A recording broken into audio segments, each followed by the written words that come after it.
Nah, tapi saya ingin ketika saya jatuh dalam kesalahan, hukumlah kesalahan saya sesuai profesional dan proporsional. Jadi jangan sampai melewati batas lah, karena saya juga punya hati, punya perasaan. Jadi saya bilang ke pihak penyidik dan pihak kepolisian bahwa demi Allah nggak ada niat menghina Habib Lutfi, karena saya secara pribadi tidak ada masalah dengan Habib Lutfi, tidak ada masalah, tidak ada terlibat konflik, dan beliau saya tahu ulama besar. Habib Lutfi bin Yahya itu ulama besar, ulama yang nasional, yang dihormati. Bahkan beliau di Jawa ya, terlalu jauh lah. Saya orang Sumatera, beliau di Jawa. Jadi memang bukan mau niat menghina Habib Lutfinya. Jadi secara bahasa seakan-akan saya ingin mengatakan kepada si pengguna Twitter ini yang menghina saya, bahwa kalau kamu menghina saya, menyudutkan saya ini pakai jilbab padahal saya pakai sorban, berarti secara nggak langsung kamu menghina Habib Lutfi gitu loh. Ulama yang juga saya dan kamu hormati. Karena toh sama saya dengan Habib Lutfi kebetulan sama-sama menggunakan pakaian sunnah gitu, pakai sorban. Itu sih, jadi problemnya itu. Kemudian komentar si namanya akun gundul atau apa itu ya, komentar dia di scrop. Jadi yang dipublikasi di media kemudian yang disebarkan itu komentar sayanya aja. Konsekuensi lah ya, namanya bersosial media, pasti ada konsekuensi logis yang harus kita terima. Tapi Anda waktu itu langsung memberikan klarifikasi nggak? Langsung saya berikan klarifikasi. Dan saat saya memberikan klarifikasi itu juga nggak tahu menahu kalau saya akan ditangkap, akan ini menjadi seperti ini. Tapi setelah tahu ada banyak netizen yang tersinggung, para mungkin jamaahnya Habib Lutfi juga tersinggung, Anda minta maaf juga nggak ke Habib Lutfi? Saya ingin meminta maaf kepada Habib Lutfi itu sebelum ditangkap. Saya itu berniat mau bertemu. Saya berniat akan minta maafnya itu nggak usah lewat lewat medsos. Nanti kelihatan kita tidak ada kesungguhan.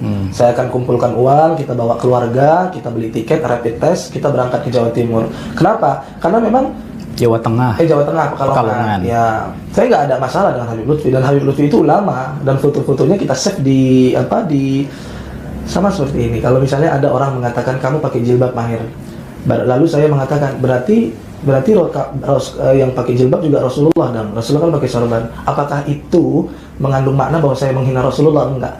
Saya ingin ngasih tahu ke dia nih dengan bahasa gamblang bahasa netizen lah, bahasa sosial media yang ruwet gitu, yang multi tafsir.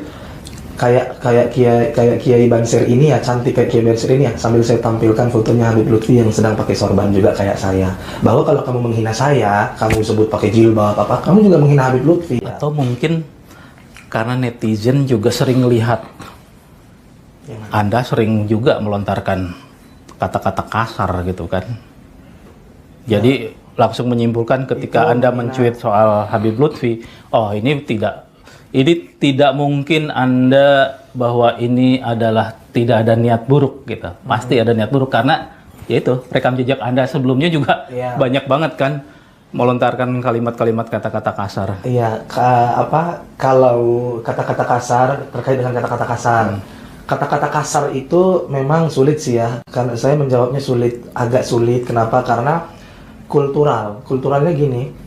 Terkadang kasar atau tidaknya kasarnya sebuah ungkapan di dalam berbahasa itu sangat asumtif. Asumtifnya kenapa? Karena tergantung siapa yang mendengar. Nah, untuk kultur Jawa, khususnya Jawa Barat, Sunda, Jawa Tengah ya, termasuk orang-orang teman-teman kita di NU di Pekalongan, bahasa-bahasa seperti yang saya ungkapkan sering dilihat oleh netizen itu terbilang kasar memang. Karena kulturnya demikian. Orang Jawa Sunda itu kan santun. Anda aslinya mana sih? Medan. Nah, di Medan itu. Tapi di Jawa udah berapa lama? Bukan membela diri, Di Jawa udah berapa lama? Kurang lebih 6 tahun. Tinggal di mana persisnya? Di Bogor. Ya, Bogor lembut, harusnya 6 tahun sih udah terbawa tuh akulturasi kelembutannya itu. Sulit. Kenapa? Karena kita kan udah gede, udah balik istilahnya perantau. Kecuali kalau saya dari SD, dalam masa pertumbuhan di Jawa pasti ada berubah lah dari logat, dialektika. Tapi kalau udah gede, udah besar, udah dewasa, sulit berubah. Tapi faktanya, kenyataannya ada pihak yang tersinggung. Mau tidak mau saya harus minta maaf kepada pihak yang merasa tersinggung, kepada teman-teman yang mengidolakan Habib Lutfi, dan termasuk Habib Lutfi sendiri. Anda anak ketiga dari berapa bersaudara? 3 bersaudara. Istri bekerja? Enggak, sama sekali enggak bekerja. Jadi di rumah itu yang penghasilan saya. Walaupun mungkin kami nggak bisa beli apa-apa, tapi cukuplah untuk makan sehari-hari, bayar listrik, bayar air cukup. Makanya kalau bapak tanya istri saya kasihan gitu. Kalau saya masuk penjara dan ditahan itu istri saya yang jadi, siapa sih suami mana yang nggak sayang sama istrinya ya? Saya tuh cuma kasihan sama istri. Istri saya itu wanita kuat, wanita penyabar. Dia nggak kerja sama sekali.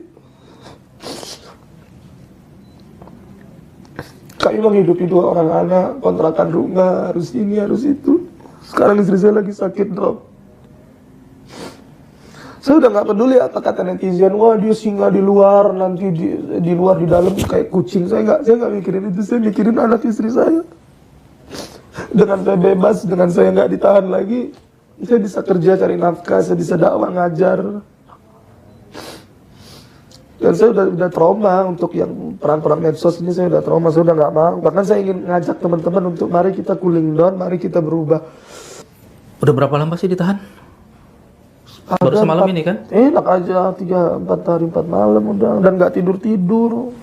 Ditahan itu di penjara Pak, dibawa diisolasi. Iya, saya juga jadi gimana ngelihat Anda ini ya. Kalau sebelumnya kan gahar, sekarang baru 4 malam nginep di sini udah jadi cengeng kayak gini. Nggak cengeng, sebetulnya nggak cengeng ya. Artinya saya mikirkan konsekuensi dari kalau saya di penjara, bukan yang saya takuti hidup di penjara, bukan. Konsekuensinya. Anak Anda berapa? 2. Usia berapa? Yang pertama 3 tahun, yang kedua 1 tahun. Masih bayi.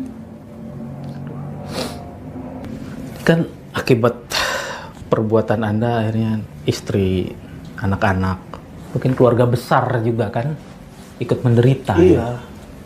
Saya pastilah saya minta maaf atas perbuatan saya. Jadi istri saya jadi down, jadi pikiran sakit juga. Kasihan istri saya itu perempuan sabar, kuat, soleha, baik, pendiam, Sunda banget. Saya juga sering dikasih masukan istri untuk jangan begitu gitu.